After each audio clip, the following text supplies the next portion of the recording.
Você já parou para pensar o que acontece quando a verdade explode na cara de quem achava que podia enganar o país inteiro? Pois foi exatamente isso que aconteceu essa semana com o governo Lula. 2 bombas caíram ao mesmo tempo, e o estrago foi tão grande que nem a Globo conseguiu esconder. Mas calma, porque o que veio depois disso, ninguém esperava. O governo Lula vem gastando pesado para tentar consertar sua imagem. R$500 bilhão só neste ano em publicidade, influenciadores, mídia, agências, impulsionamento, tudo para tentar empurrar goela abaixo uma ideia de governo popular. E por um momento, parecia que estava funcionando. Mas bastou uma semana para tudo desmoronar. Lula resolveu abrir a boca, e foi aí que o desastre começou. Numa das falas mais absurdas já ditas por um presidente brasileiro, ele afirmou que os traficantes são vítimas dos usuários, e que a culpa da violência é da própria população. Sim, ele disse isso. E o timing não poderia ser pior. 2 dias depois dessa declaração, o Rio de Janeiro virou palco de uma mega operação contra o crime organizado.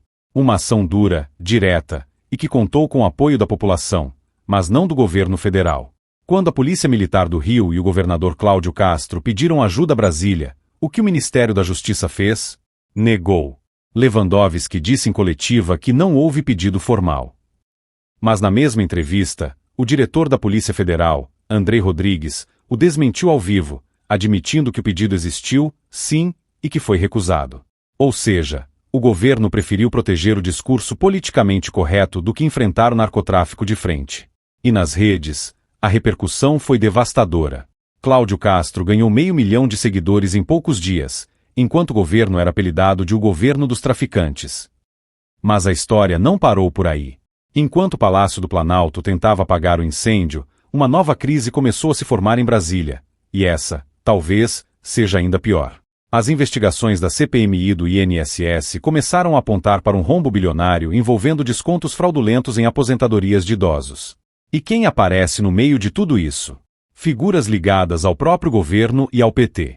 A resposta de Lula foi previsível: negar, terceirizar culpa, atacar a oposição. Mas aí veio a pesquisa que jogou gasolina na fogueira. Segundo o levantamento do Instituto IBESP, 53% dos brasileiros acreditam que o governo Lula tem ligação com o esquema do INSS. Mais da metade da população já associa o PT ao roubo dos velhinhos. Entre os eleitores que não são nem lulistas, nem bolsonaristas, o chamado centrão social, o número sobe para 55%. E entre evangélicos, a percepção é ainda pior. O resultado é simples: a base que sustentava o governo começou a rachar. Enquanto Lula tenta se vender como defensor dos pobres, a opinião pública enxerga um governo aliado de facções e envolvido em fraudes contra aposentados. O contraste é brutal. Mas o pior ainda estava por vir. Porque, no mesmo momento em que o Brasil discutia o papel do governo no combate ao crime, Paraguai e Argentina anunciaram algo histórico. Passaram a classificar o PCC e o Comando Vermelho como grupos terroristas. Pouco depois, Uruguai e outros países vizinhos seguiram o mesmo caminho, reforçando fronteiras e tratando o Brasil como um possível exportador de facções criminosas. Enquanto nossos vizinhos agem, o que faz o governo brasileiro? Tenta convencer os Estados Unidos e os países da região a não reconhecerem o PCC e o Comando Vermelho como terroristas. É surreal. O mundo inteiro enxerga o perigo, menos quem está no comando do país.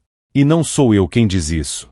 Um ex-integrante do próprio PCC afirmou em depoimento: o comando mandou votar em Lula.